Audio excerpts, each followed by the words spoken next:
Today I will be discussing Achilles tendinopathy, which is one of the common problems afflicting runners of today.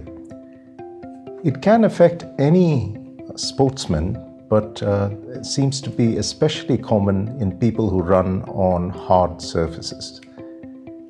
Any change in the intensity, type, or even the frequency of exercise can often incite the onset of Achilles tendinopathy. Achilles tendinopathy usually presents as pain and swelling over the back of the heel, usually around 2 to 4 centimeters away from the heel bone.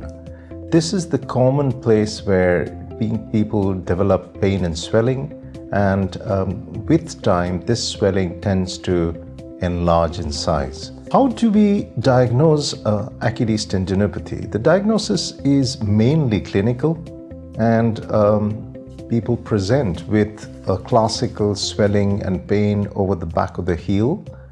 Sometimes the pain can be right at the heel bone, which is called insertional tendinopathy, as opposed to the non-insertional tendinopathy, which occurs about 4 centimeters from the distal insertion of the Achilles tendon into the bone. Now, these two are slightly different entities, and the treatment tends to be fairly similar.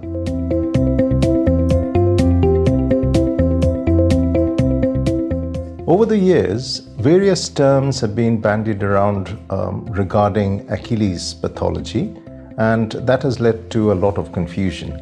We hear the terms Achilles tendonitis, Achilles tendinosis, and also more commonly these days tendinopathy.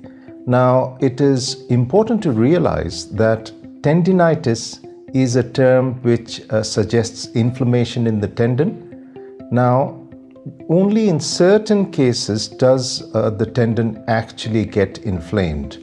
More commonly, it is a degenerative phenomenon, and biopsies of the tendon have revealed a rather unusual lack of inflammatory cells. So it is a degenerative process. A consensus of opinion has established a common terminology for Achilles problems these days, and that is tendinopathy, which encompasses all degenerative, non-inflammatory, painful, swollen conditions of the distal Achilles tendon.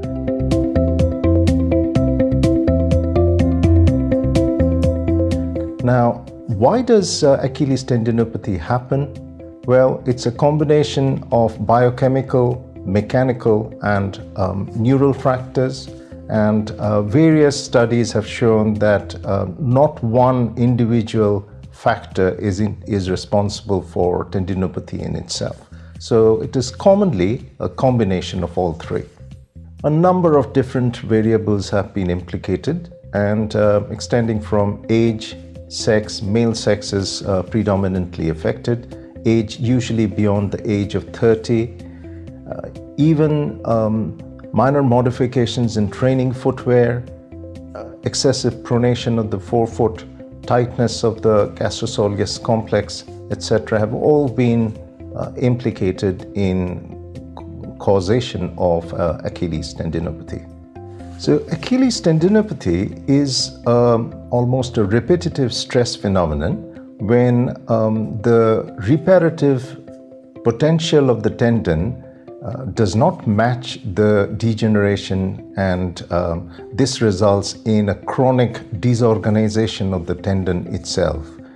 Various studies have shown that the matrix is altered, the collagen fibrils become disorganized, and the structure of the tendon itself changes. Very often there are myxoid or lipoid changes within the tendon suggesting tendinopathy.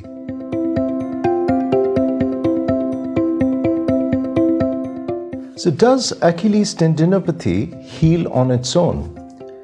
Once the process has started and the healing process is not matching up to the rate of degeneration, unfortunately, the tendinopathy tends to progress. Now, most often, people find swelling and stiffness, especially in the morning, but after a period of activity, the stiffness resolves and they're able to get on with things. Especially with running, some people have tried to run through the pain, and yes, they are able to do that, but they pay for it the next day when there is increased pain and swelling around the tendon. So therefore, unfortunately, Achilles tendinopathy needs to be treated. The first option of treatment should be rest and icing the tendon and to stop the inciting sport for the time being. With physiotherapy and conditioning of the tendon, gradually restarting the sporting activity is recommended. And at any point where the pain starts to come back, the level of sport should be downgraded again. If the pain and swelling does not subside with self-treatment, you need to get the help of a physiotherapist. The mainstay of treatment of Achilles tendinopathy is definitely physiotherapy, and eccentric stretching of the tendon works in about 70% of the cases. So therefore, eccentric stretching done diligently will actually relieve the pain in about 2/3 of sufferers. Now, what happens to the rest? Once the first-line management of eccentric stretching has been exhausted with no significant relief of pain and swelling, we move on to the surgical realms. Initially, it is non-invasive means by either glycerol trinitrate patches or shockwave diathermy, which tend to work in both insertional and non-insertional Achilles tendinopathy.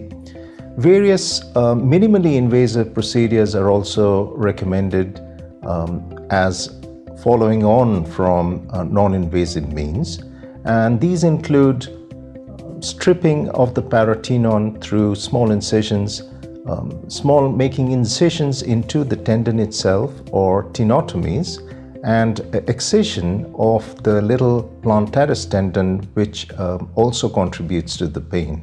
Moving on to invasive surgical procedures, can be done either through the telescope or arthroscopic debridement of the tendon and excision of the plantaris muscle, which can be undertaken through small incisions and using a telescope, failing which we move on to open surgery.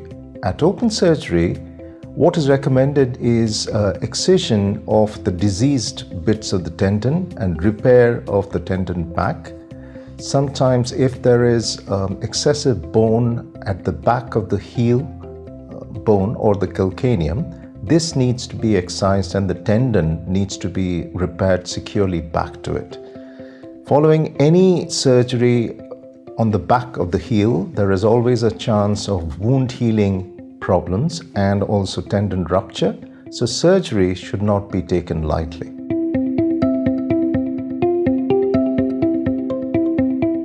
Now, this can be extremely variable. Now, one thing to remember is there is no overnight magic cure. This is a chronic degenerative condition and therefore will take time to resolve. But yes, with physiotherapy to start off with, and then non-invasive and invasive means of treatment, most people do tend to get better. It often takes a minimum of 3 to 6 months for you to start running again. And unless you are very unfortunate, by a year's time, you should be back doing what you want to do.